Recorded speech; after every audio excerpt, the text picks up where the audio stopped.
Hello student, आपका स्वागत है हमारे YouTube channel polytechnic theory classes में। स्टूडेंट, आज हम डिस्कस करेंगे vapour absorption system. Vapour absorption system जो है वेपर कंप्रेशन सिस्टम से किस प्रकार से अलग है। तो आप देखेंगे वेपर कंप्रेशन सिस्टम में कंप्रेसर लगा होता है, जबकि वेपर एब्जॉर्प्शन सिस्टम में एक एब्जॉर्बर और जनरेटर लगा होता है। सबसे पहले देखते हैं कि इसके मेन कंपोनेंट कौन कौन से होते हैं। तो हम देखेंगे इसके मेन कंपोनेंट जो हैं। सबसे पहला मेन कंपोनेंट है इसका इवेपरेटर। दूसरा है एनालाइजर। तीसरा जनरेटर, अब्जॉर्बर, पंप, कंडेंसर और एक्सपेंशन वाल्व। इवेपरेटर का वर्क होता है कूलिंग इफेक्ट देना, सिस्टम को जो हमारा सराउंडिंग्स है उसको ठंडा रखना। एब्जॉर्बर का वर्क होता है कि अमोनिया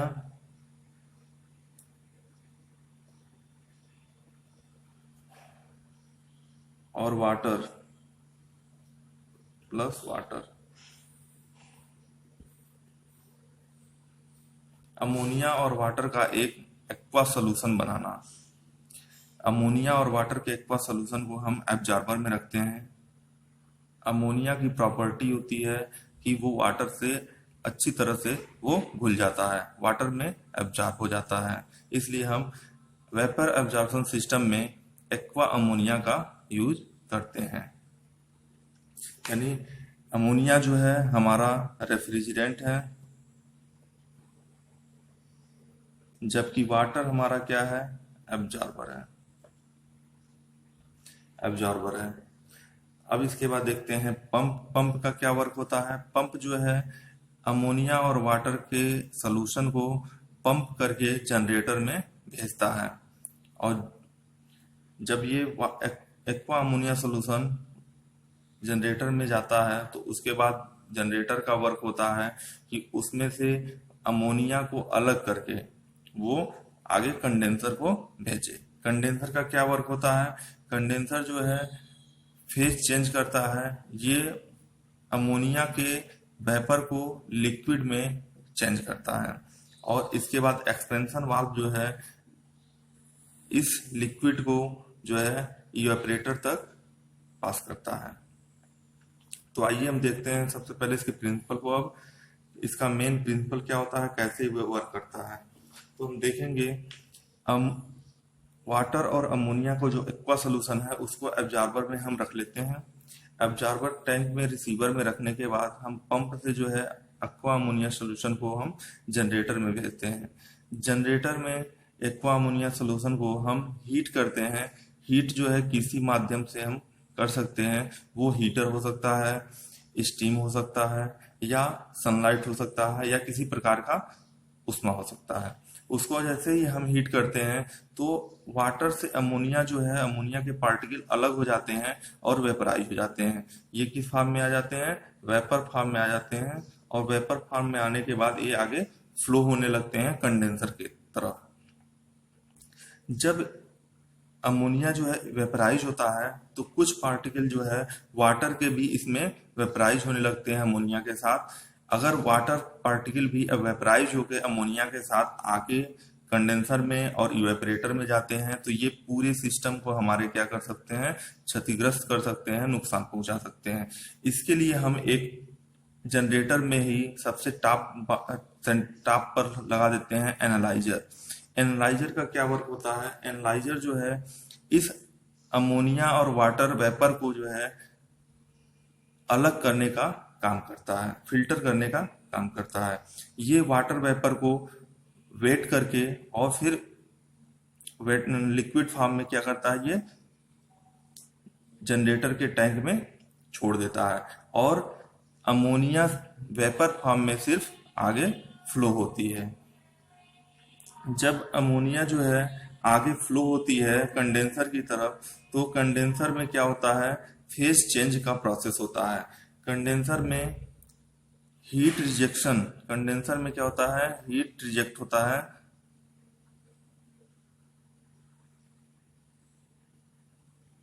कंडेंसर में हीट रिजेक्शन प्रोसेस होता है। ये जब वेपर फॉर्म में अमोनिया कंडेंसर में आता है तो हीट रिजेक्शन जब प्रोसेस होता है तो ये जो है लिक्विड फॉर्म में, तो आप कह सकते हैं ये अमोनिया लिक्विड फॉर्म में कंडेंसर से बाहर निकलती है, यानी कंडेंसर फेज चेंज करने का वर्क करता है। ये लिक्विड अमोनिया जो है एक्सपेंशन वाल्व से जब क्रॉस करते हैं तो इसका प्रेशर और टेम्परेचर दोनों क्या आता है, लो हो जाता है। और low pressure low temperature ammonia liquid हम पास करते हैं इवेपरेटर में, जो कि चिल्ड होता है, चिल्ड अमोनिया होता है, अमोनिया। ये चिल्ड अमोनिया जो है पास हो जाता है इवेपरेटर में। इवेपरेटर जो है बाहर से हीट लेके इस चिल्ड अमोनिया लिक्विड को क्या करता है, ये वेपर फॉर्म में चेंज कर देता है। यह chilled ammonia NH3 vapour form में जो होता है, ये वेपर फॉर्म में आगे फ्लो होता है और एब्जॉर्बर में रखा वाटर जो है इस वेपर अमोनिया को जो है एब्जॉर्ब कर लेता है। ये रहा वेपर एब्जॉर्प्शन सिस्टम का वर्किंग प्रिंसिपल। अब आइए हम देखते हैं इसके जो है इसमें वेपर कंप्रेशन सिस्टम तथा वेपर अब्जॉर्प्शन सिस्टम में क्या अंतर है, difference between vapour absorption system and vapour compression system.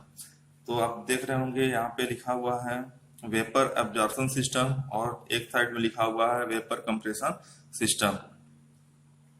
Vapour absorption system में उष्मा ऊर्जा की आवश्यकता होती है, जबकि वेपर कंप्रेशन सिस्टम में जो है विद्युत ऊर्जा की आवश्यकता होती है। वेपर कंप्रेशन सिस्टम जो है बहुत सस्ते होते हैं, जबकि कंप्रेशन सिस्टम जो है महंगे होते हैं। वेपर अब्जॉर्प्शन सिस्टम में तापमान जो है 330 डिग्री 30 केल्विन से 340 केल्विन तक रखते हैं, जबकि कंप्रेशन सिस्टम में तापमान 420 केल्विन से 430 केल्विन रखते हैं। वेपर अब्जॉर्प्शन सिस्टम का निष्पादन गुणांक जो है कम होता है, जबकि कंप्रेशन सिस्टम का निष्पादन गुणांक अधिक होता है। वेपर अब्जॉर्प्शन सिस्टम ज्यादा स्थान घेरते हैं, जबकि वेपर कंप्रेशन सिस्टम जो है कम स्थान घेरते हैं। वेपर अब्जॉर्प्शन सिस्टम में वाष्प बदलने के लिए जनरेटर का उपयोग करते हैं, जबकि कंप्रेशन सिस्टम में कंप्रेसर का उपयोग करते हैं। उम्मीद है यह वीडियो आपको समझ में आ गया होगा। धन्यवाद।